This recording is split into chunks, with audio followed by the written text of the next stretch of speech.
Senator McConnell says we should take anything about corporate loopholes, about taxing wealthy people off the table.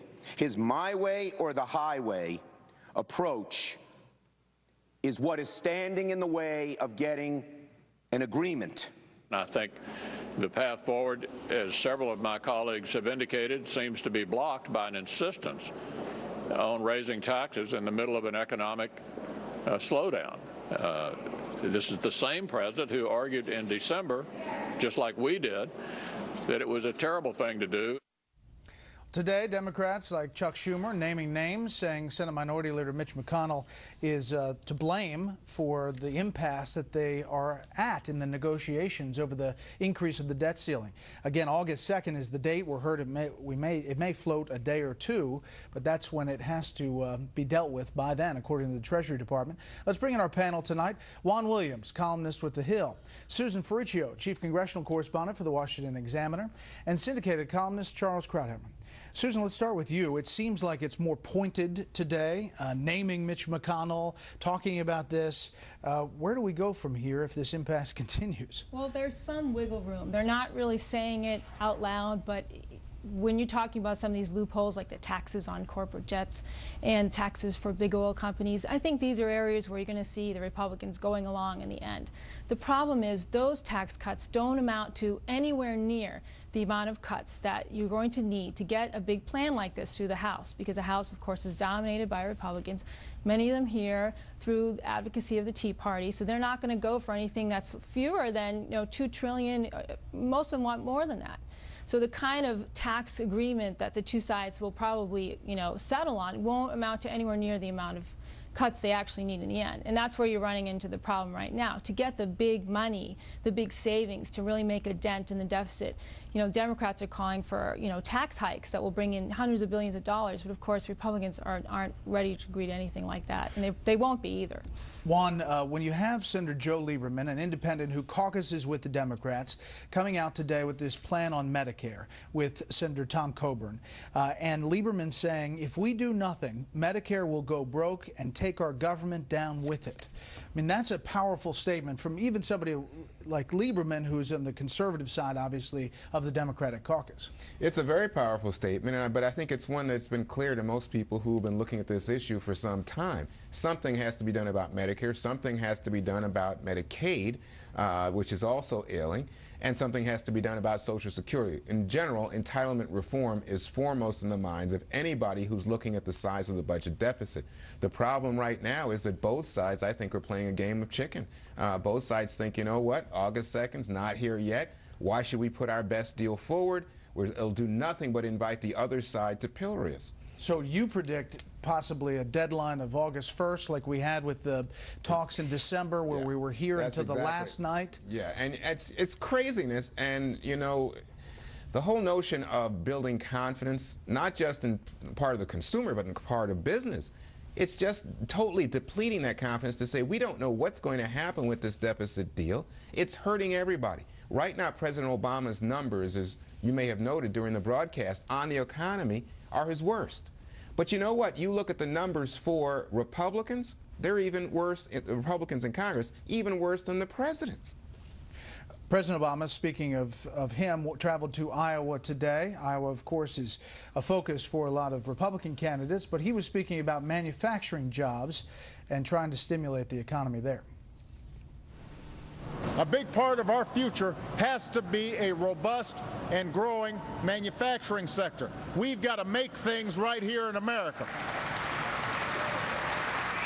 Charles, a smattering of applause there. 9.1% unemployment nationally. In Iowa, it's 6%, so a little bit better there. But what about his message on the stump? Well, this is another speech from Obama in another state that'll be important next year that is done entirely to boost himself politically. And the reason he's making speeches is that he's run out of ideas on what to do about unemployment. He's had his $1 trillion stimulus. He's had the bailouts. He's had the cash for clunkers program. He's had 2 binges of the Fed printing a lot of money. Hasn't worked.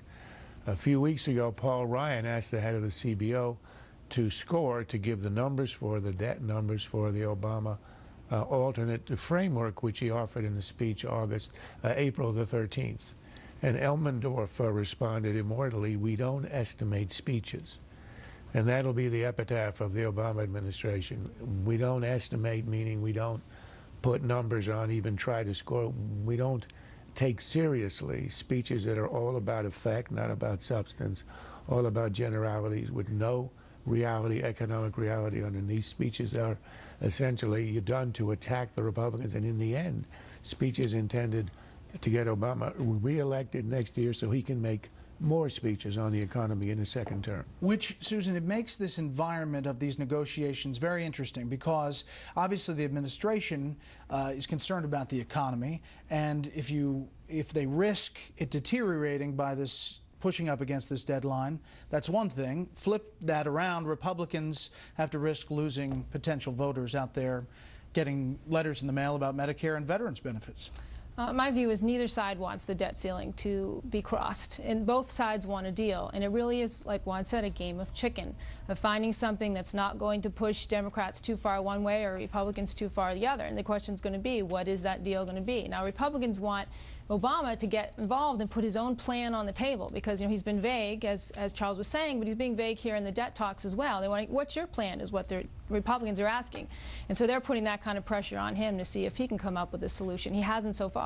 Last thing, Juan, we talk a lot about the unemployment numbers and how they've changed, but if you look at the markets since President Obama took office, the Dow is up 51% from January 20th, 2009 to 2011. The NASDAQ up 86%. S&P 500 up 59%. The Russell 2000 up 86%. The administration, of course, points to those numbers and says companies are doing okay if you look at the market. Well, that's true, and investors think that, in fact, those companies are doing well. They're more efficient in terms of their ability to deliver products and services than they've ever been, in part because of what happened during the recession. But, you know, it's a huge gap between the guy who's unemployed or the guy who's struggling and people on Wall Street. And the populist message is just a difficult one for the administration to convey. And many of those companies shored up by cutting workers. Exactly, and the reason these companies are not using the profits that are reflected in the prices in the stock market to expand and to hire is because of uncertainty, high regulation, Obamacare, and all the other burdens that Obama has put on the economy, and that's why the money's on the sidelines. Next up, is the liberal advocacy group Media Matters breaking the law with its war on Fox News? Our online poll tonight asks if it should lose its tax-exempt status. Vote on our homepage, foxnews.com/special report. Results after this break.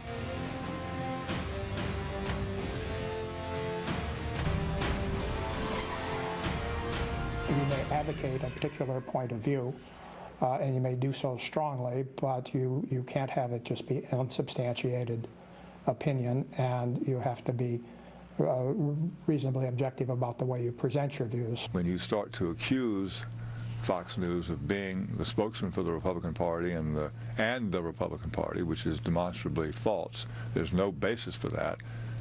Brock or Media Matters makes no effort to substantiate any of that. That's when it crosses the line. Well, before the break, we asked you, should Media Matters tax-exempt status be revoked? 99% of you said yes, 1% said no. It had more than 5,000 votes in this unscientific poll on the website. The issue is this liberal advocacy group, Media Matters. In March, the founder, David Brock, a conservative turned liberal, said in multiple interviews that the organization had changed its mission from a, quote, media monitoring organization to launch a, quote, war on Fox by conducting opposition research against FNC personnel. In an interview with NPR, he was talking about his book, Blinded by the Right, and he said this: "I'm coming forward to tell the truth now, and that truth is I lied. It was a terrible lie, so it's perfectly understandable that many people may not know whether to believe me now." He's talking then about what he did in the Anita Hill hearings and the Clarence Thomas hearings back on the Hill. Back with the panel. Charles, the question here is tax-exempt status. Is this a charitable and educational organization? Well, It obviously is not, but is it so within the interpretation of the law? So on the legality of this, I think the strongest argument against them, against Media Matters, is that, as we heard in the James Rosen report, 12 years ago, the IRS ruled that a Republican-run academy to train people to be pundits and speak against the Democrats on the air was ruled non-charitable and thus not eligible for any charitable exemptions. I think you can strongly argue that Media Matters, which ran, as the Washington Post had reported, exactly the same kind of camp, training academy, if you like, for its liberal advocacy, would be subject to exactly the same ruling. So legally speaking, I think it would be denied charitable status. As a matter of sort of not law, but sort of democratic practice, Media Matters is obviously not a media investigative organization that looks at everything. It's in a war on Fox, and you're allowed to do that in a democracy. You can be nasty as you want. The only thing is, don't ask for a government subsidy. Nobody wants to stop them or to shut Media Matters down. It's a question of whether your tax money and mine ought to be supporting it. Susan. The way the laws are currently written, according to tax attorneys who specialize in this, they've told me that Media Matters will really probably be able to keep its tax-exempt status. It's hard to lose your tax-exempt status. Now, although many do, year to year, the IRS kicks people off the list. That's true for various infractions. Now, excluding the boot camp issue, which I think it could really be trouble for them.